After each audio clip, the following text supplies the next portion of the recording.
morning, dear students. Dear students, this is Atul Tyagi. This is class 12 physics, and we are studying here chapter 5 of NCERT. Today we will start NCERT exercise of chapter 5. So let's start our video. Question number 1 का first part है हमारा. A vector needs three quantities for its specification. Name the three independent quantities conventionally used to specify the Earth's magnetic field. तो अर्थ के magnetic field को express करने के लिए हमें थ्री क्वांटिटीज़ की रिक्वायरमेंट होती है. पहली क्या है मैग्नेटिक डिक्लिनेशन, दूसरी क्या है एंगल ऑफ डेप्थ, और तीसरी क्या है हमारी horizontal component of earth's total magnetic field. ठीक है, तो यहाँ पर हम लिखते हैं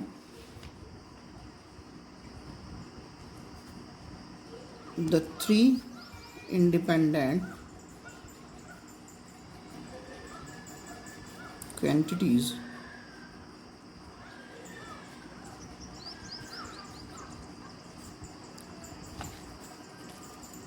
which are used to specify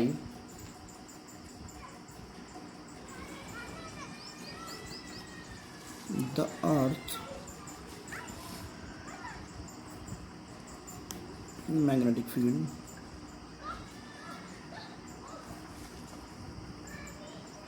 कौन कौन सी हैं? पहली हमारी एंगल ऑफ डेप्थ,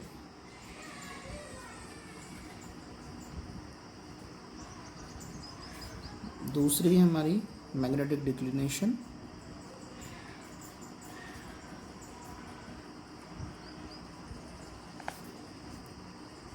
थर्ड है horizontal component,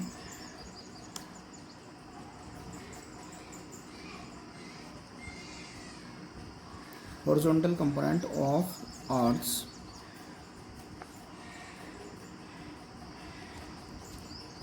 magnetic field.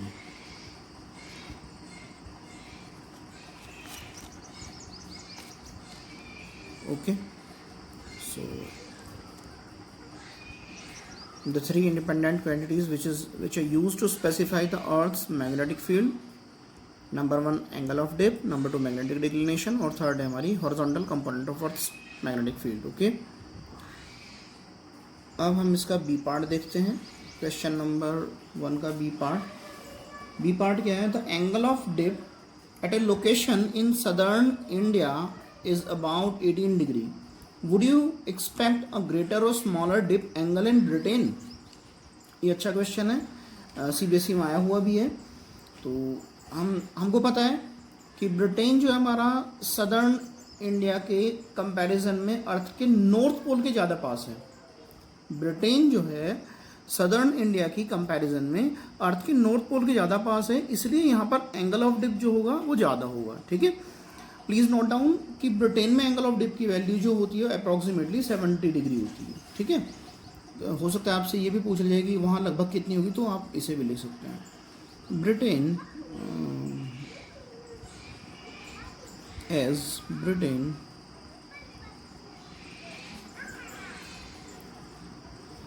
is closer to the magnetic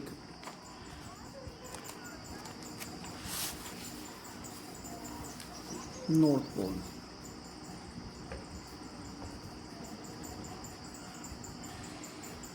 So the angle of dip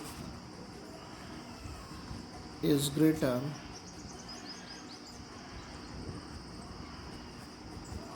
in Britain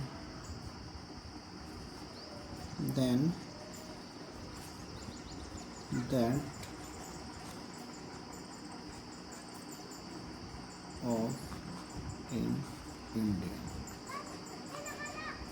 ठीक है, please note the value, its value is about 70 degree in detail. Okay, अब question number 1 का C part देखते हैं हम। If you made a map of magnetic field lines eight Melbourne in Australia, would the lines seem to go into the ground or come out of the ground? हमको पता है, geography में हमने पढ़ा भी है कि ऑस्ट्रेलिया जो है हमारा अर्थ के सदर्न हेमिस्फीयर में लोकेटेड है, ठीक है। इसके साथ साथ हमको ये भी पता है कि अर्थ का जो साउथ पोल होता है उससे मैग्नेटिक फील्ड लाइंस बाहर निकलती हैं, इसलिए जो अर्थ के बाहर निकलती हुई हमको अपीयर होंगी, ठीक है। इसलिए ये हमको अर्थ से बाहर निकलती हुई अपीयर होगी। बात क्लियर है? तो लिखते हैं इसका answer, magnetic lines of force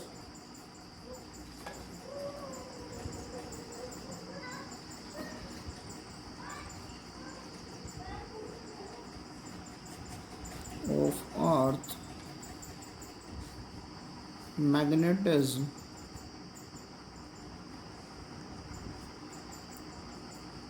will seem to come out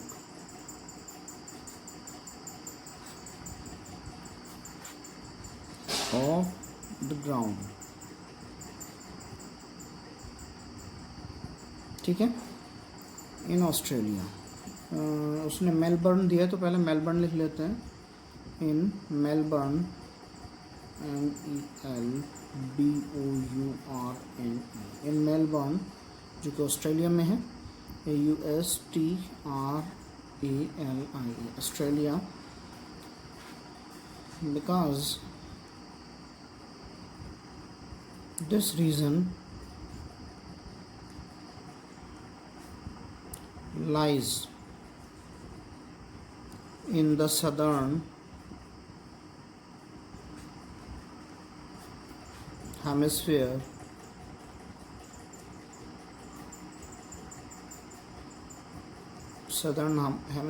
of the earth, where the earth's magnetic north pole lies। Okay, question number 1 का डी पार्ट देखते हैं। क्या है हमारा क्वेश्चन नंबर 1 का D part? In which direction would a compass free to move in the vertical plane point to if located right on the geometric north और south pole? ये भी अच्छा क्वेश्चन है, सीबीएसई में आया हुआ है। अब as we know that earth's magnetic north pole पर जो वर्टिकली डाउनवर्ड होता है हमारा, ठीक है। मतलब अर्थ का जो मैग्नेटिक फील्ड होता है नॉर्थ पोल पर वो वर्टिकली डाउनवर्ड होता है, जबकि ये साउथ पोल पर वर्टिकली अपवर्ड होता है, ठीक है। अब हमको ये भी पता है कि यदि हॉरिजॉन्टल कंपोनेंट जो अर्थ का है, मतलब मैग्नेटिक फील्ड का, अर्थ के मैग्नेटिक फील्ड का जो हॉरिजॉन्टल कंपोनेंट है वहाँ पर क्या होगा, यहाँ पर 0 होगा हमारा, ठीक है। अब जो यदि हमने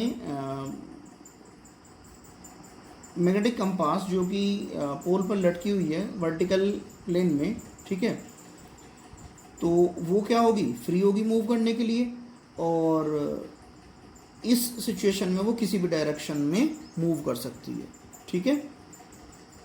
तो लिखते हैं अर्थ्स मैग्नेटिक फील्ड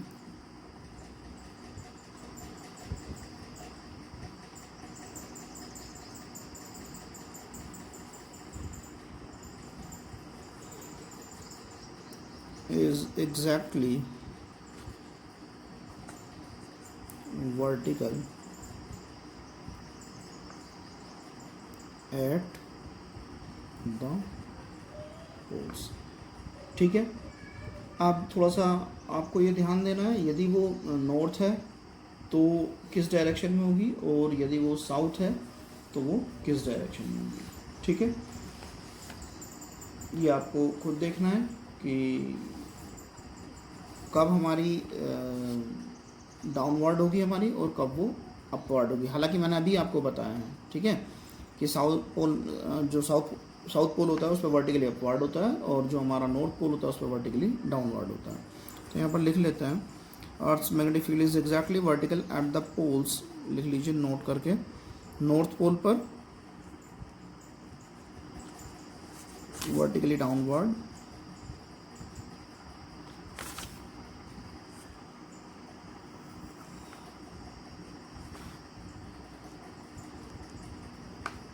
और साउथ पोल पर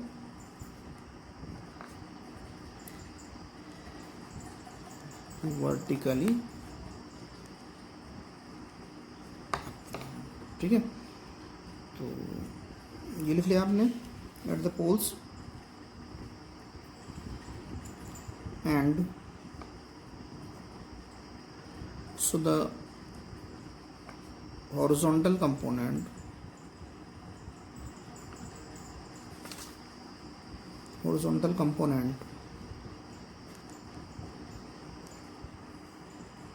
of earth field is 0, which make the compass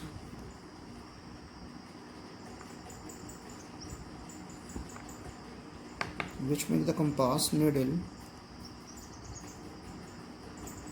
point in any direction.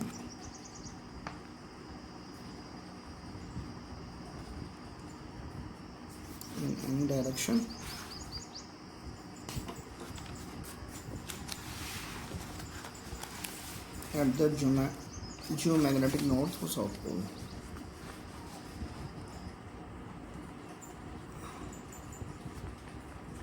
At the geomagnetic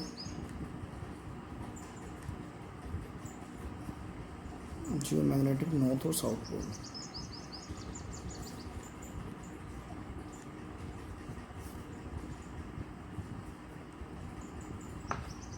Okay. Now question number 1 का हमको फिफ्थ पार्ट देखना है, दैट इज ई। क्वेश्चन है, the earth's field is claimed रफली approximates the field due to the dipole of magnetic moment 8 × 10⁻22 joule per tesla located at its centre. Check the order of magnitude of this number in some way, ठीक है। तो हमको पता होता है, as we know b equals to क्या होता है, mu naught over 4 pi into small m by r cube, ठीक है। हमको पता म्यू नॉट बाई 4 पाई की वैल्यू कितनी है हमारी, गिवन एम इक्वल्स टू क्या दिया हुआ है, 8 × 10⁻22 जूल पर टेस्ला, ओके। उसके साथ साथ रेडियस ऑफ अर्थ कितना होता है, आर इक्वल्स टू हम कंसीडर कर सकते हैं 6.4 × 10⁻6 मीटर, ठीक है। तो यहाँ से इसके साथ साथ हमको ये भी पता होता है म्यू नॉट बाई 4 पाई की वैल्यू कितनी होती है, 10⁻⁻7 होती है। सो b इक्वल्स टू 10⁻⁻7, इस पूरे की वैल्यू 10⁻⁻7 होगी। m की वैल्यू ये क्या है, दैट इज 8 × 10⁻22 और r क्यूब की मतलब मीन्स r की वैल्यू ये दी हुई है, तो r क्यूब की वैल्यू के लिए हम इसका क्यूब कर देंगे 6.4 × 10⁻6 power 3, b equals to 10⁻⁻7 × 8 × 10⁻22 into 6.4 into 10⁻6 3 is 18। b equals to 10⁻⁻7, sorry इसे भी चलिए बाद में कर लेते हैं, 8 × 10⁻22 इंटू 10⁻18 ऊपर जाएगा माइनस का हो जाएगा अपॉन 6.4 इंटू 6.4 इंटू 6.4, ओके। ये आंसर होगा हमारा टेस्ला में। तो यहाँ से हम क्या करते हैं, यहाँ पर पावर 22 है, यहाँ पावर माइनस का 18 है, तो 22 में से 18 जाएगा, 4 बचेगा, प्लस का 4 है और माइनस के 7 है तो माइनस का 3 बचेगा। b equals to 8 into 10 to the power minus 3 over 6.4 into 6.4 into 6.4। यहाँ से यदि हम इस डेसिमल को हटाएं तो 10 से मल्टीप्लाई हो जाएगी, फिर डेसिमल हटाएंगे, फिर 10 से मल्टीप्लाई हो जाएगी, फिर डेसिमल हटाएंगे, फिर 10 से मल्टीप्लाई हो जाएगी। ठीक है, और 10, 100, 1000 ये कैंसिल हो गया। तो b goes to 8/64 into 64 into 64। ठीक है, क्लियर है। अब हम इसे क्या कर सकते हैं, 8 8 64। ठीक है, तो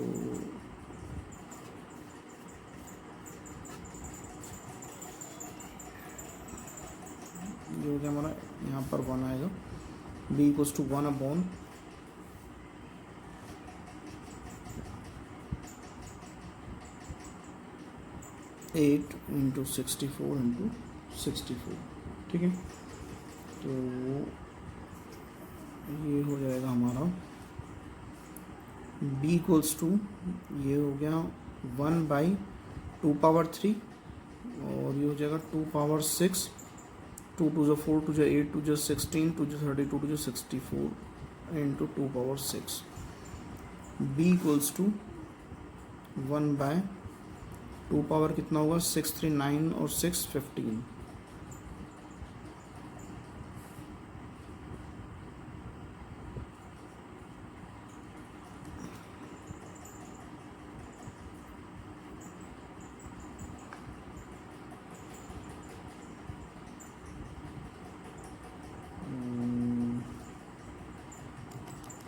ये होगा हमारा,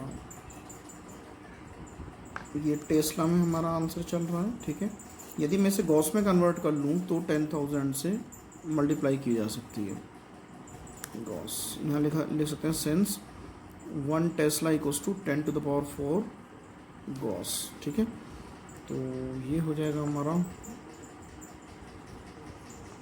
इसे इसी टाइप से कर लेते हैं, पावर वावर को छोड़ दीजिए, बहुत ज़्यादा प्रॉब्लम हो जाएगी। तो ये हो जाएगा हमारा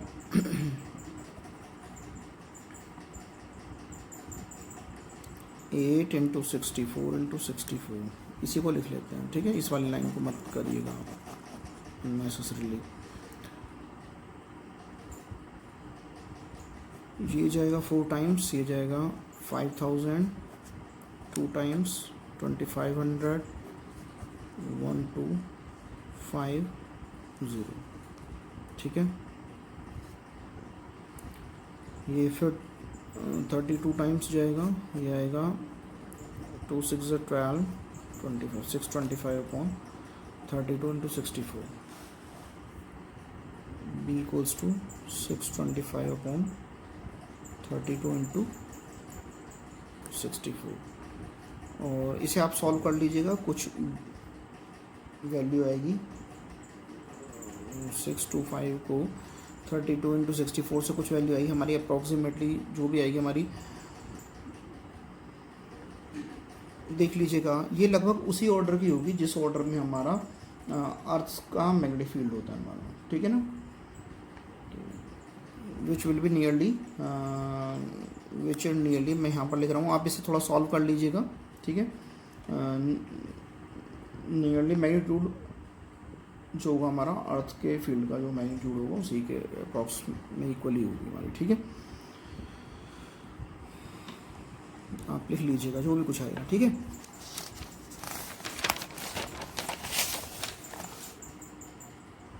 नेक्स्ट क्वेश्चन है हमारा, मतलब इस क्वेश्चन नंबर 1 का जो लास्ट पार्ट है F, वो हमारा क्या है, geologist claims that besides the main magnetic north-south pole, there are several local poles on the Earth's surface oriented in different directions. How is such a thing possible at all? ठीक है, तो यहाँ पर हमको पता है ड्यू टू द पोलराइजेशन क्या होता है हमारा, चलिए इसे मैं डायरेक्टली बता रहा हूँ आपको। Due to the polarisation,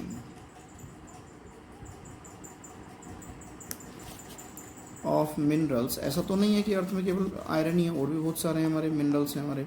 due to the polarisation of minerals in earth, तो वहाँ बहुत सारे लोकल डाइपोल्स क्रिएट हो जाते हैं। Several local dipoles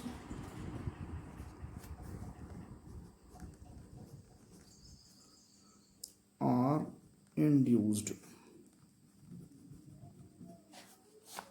due to which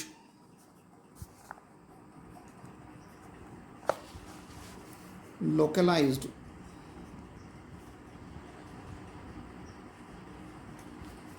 north-south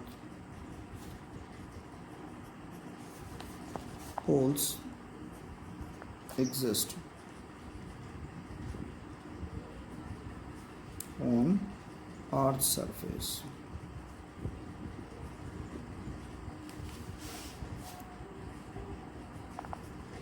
Randomly, okay, and due to the random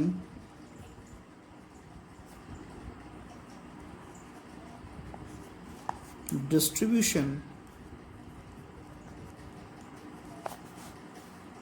almost all of these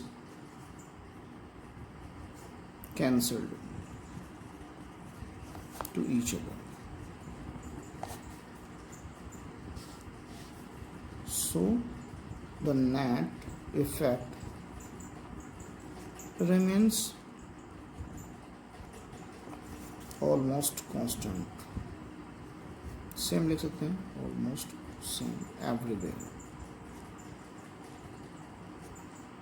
Okay, so dear students, that's all for the day. Thanks for watching. Have a wonderful day.